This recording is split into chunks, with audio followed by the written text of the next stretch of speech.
Dreadfully sorry that it took me this long to review a movie by legendary exploitation director Herschel Gordon Lewis, but I was too busy doing more productive things.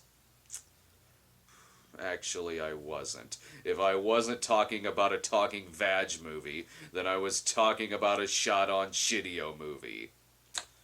Really, I should have gotten to this movie sooner. Blood Feast is one of the most notable films from Herschel Gordon Lewis, director of such classics as The Wizard of Gore, The Gruesome Twosome, and The Gore Gore Girls. He even co-directed Monster A Go-Go, so if nothing happens in this film, it won't be as surprising.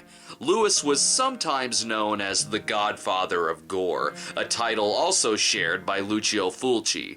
Gentlemen, please, don't fight too hard over that prestigious title. Before I start watching the movie, maybe I should find out a little more about it first. I guess that's what the trailer is for. We urgently recommend that if you are such a person, or the parent of a young or impressionable child now in attendance, that you and the child leave the auditorium for the next 90 seconds. Really? If the child is already at a movie which would show the trailer for Blood Feast in front of it, I don't think the parents are gonna care. Also, the trailer is longer than 90 seconds, so your kid is still gonna see a heart ripped from someone's chest. Speaking of someone getting butchered, that's pretty much how the fucking movie starts. Oh my god, this lady best be careful. There's a mad kettle drummer hiding in her apartment. The lady makes herself comfortable and... ooh. I'd make fun of those panties if I wasn't so goddamn turned on right now. She settles in for a nice relaxing bath and an odd book. Some people pick romance novels to read in the tub. This lady picks ancient weird religious rites. Her bath is cut short though when the movie's killer barges in and gouges her eye out. Hope none of that baby powder in his hair falls in her wound. It could get infected. The hell? He took her kneecap? Seems random. And he took this guy's nose. Oh, it's just the credit sequence. Ugh, careful. The credits from Criminally Insane are spilling into our movie. The movie comes to us from a screenplay by A. Louise Down. We're not sure which one, just A. Louise Down.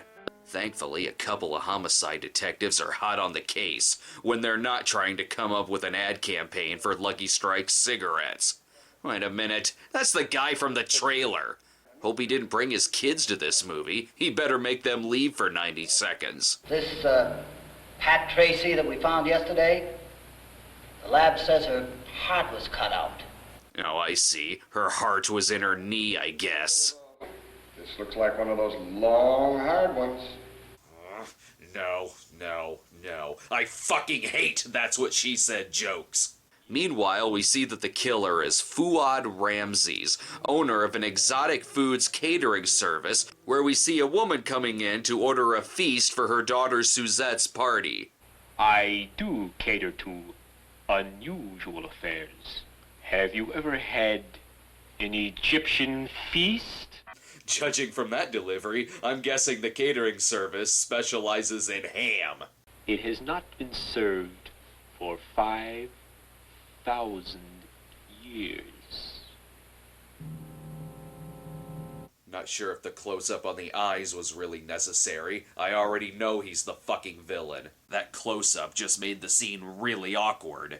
Anyway, he can't start cooking now. He hasn't taken the flour out of his hair yet. It turns out Fuad has been collecting random body parts to resurrect Egyptian goddess Ishtar. Whatever, as long as he doesn't bring the movie Ishtar back to life. This should all be pretty obvious, as Fuad pushes Egyptian catering more than McDonald's pushed the McRib. The murders all seem to be making headlines, and good thing this guy is holding the paper up high enough for the camera to see it. The cops continue to discuss more facts about the case, but whatever, couple making out. That's what we really want to see. Dead. But not after the guy slips the cameraman a roofie. Fuad knocks the dude out and carefully removes the girl's, spleen? No, it's her brains, obviously. Unfortunately, the boyfriend makes for a very rambling witness. I can't believe everything happened so fast. Well, if he can't remember, might as well pin it on the Zodiac Killer. Say, what do you make of these murders, Frank? He always kills the same way. I agree, except for the one girl who had her eye plucked out, the girl with her brains missing, and the legless victim. Other than that, they're all the same. Speaking of which, we then cut to Fuad making stew out of something that is neither a leg, a heart, a knee, or a brain. Best go out and find some more victims.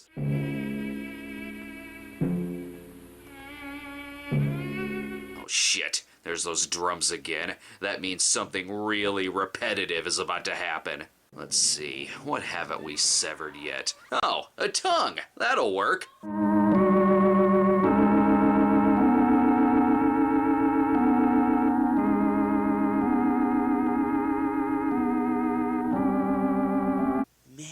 Horror movies in the early 60s couldn't show anything. With all these murders popping up, it makes Suzette question whether or not she still wants to have a party. I was reading about all those murders, and it sort of takes all the joy out of everything. It's all so strange. I mean, the police not finding any clues or anything. At least that's how the cue cards are telling you to feel. Well, I better get going. Tonight is the weekly lecture on ancient history. And then after that, hopefully it's acting classes. Both Suzette and the detective attend the same Egyptian lecture, which provides us with a flashback of the very first porno set. After the lecture, Detective Thornton and Suzette appear to be sweet on each other. Hopefully he won't dish out any information about the case. Pete, what do you make of all these murders? Isn't there any clue at all? And it seems to be an older man that we're looking for. Or a 20-something-year-old made up to look like an older man. We're not really sure. The two go out for an afternoon drive to have some time alone. Oh, did I say afternoon? I didn't count on it taking him until nightfall to shut the car off. Maybe he can lay on some sweet moves to set the mood. You know, on second thoughts, you might be safer with the killer than you are with me. 'Cause I'm gonna tear your eyes out. Well, I guess that line worked until they're interrupted by the radio. Police say the victim is a young girl about 23. Identity has not yet been established. I see no reason to disbelieve that report. After all, the DJ is the movie's director. The detective arrives at the hospital to take a statement from a victim who had her face hacked off. And I guess this is the one effect they couldn't show in the movie, because we have to hear the doctor talk for 5 minutes before finally showing the victim with a bandaged face and 2 whole blood splotches. They better make this quick. She's got to get her revenge against Robert Durant. I guess they forgot to bring the drums to the set on this day, since the soundtrack has been replaced by soothing funeral parlor music.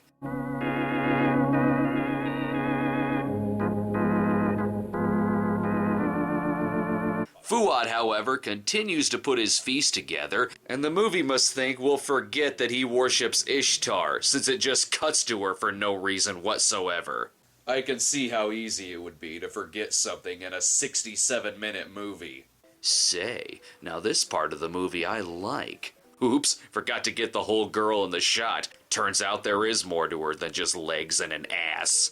We have to hear some of their banter for a bit while Fuad creeps around the house. Well, you know, Mom knows how interested I've been in Egyptian culture and how I've been going to these lectures every week. Doesn't that sound exciting? Yes, so exciting, we're just gonna fade in the middle of your conversation. Sorry, ladies, but you're just not as interesting as Fuad thwopping a girl upside the head. Fuad decides to kidnap this girl instead of killing her right away, since, I don't know, that'll give the third act something to go off of, like whipping her backside. Hey, if you can think of a better way for him to get fake blood off of this whip, then I'd like to hear it. Thank God that this case is so simple that the detective solves it without getting out of his chair. Once Suzette mentions Egyptian catering, Fuad, and Ishtar in the same sentence, the light bulbs finally ignite. It was the dude with the crazy eyes the entire time. Hopefully the police make it there before he finishes cooking a leg. Uh-oh, too late. And it's burnt. If I wanted my foot to taste like ass, I would have just ordered an ass. The cops make it to Fuad's lair, but Fuad has already left with his feast, though he did forget to bring the whipped girl.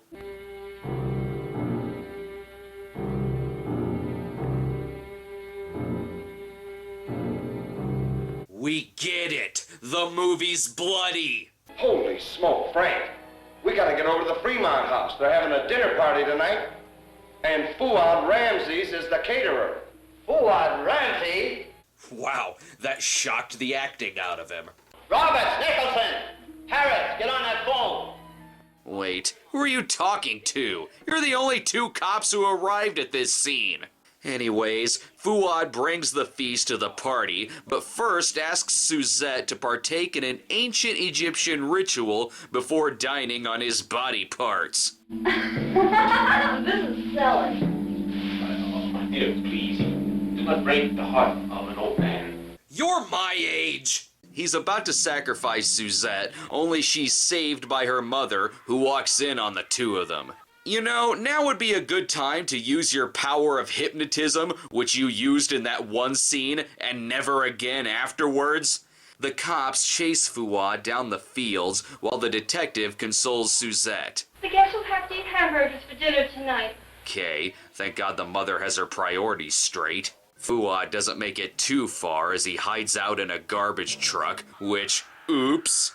You'd think that'd be the end of the movie, but we have to watch the detective again explain how he figured out Fuad was the killer by remembering details from the Egyptian lecture he attended, which is funny, seeing how Ishtar is an ancient Babylonian goddess and not an Egyptian one.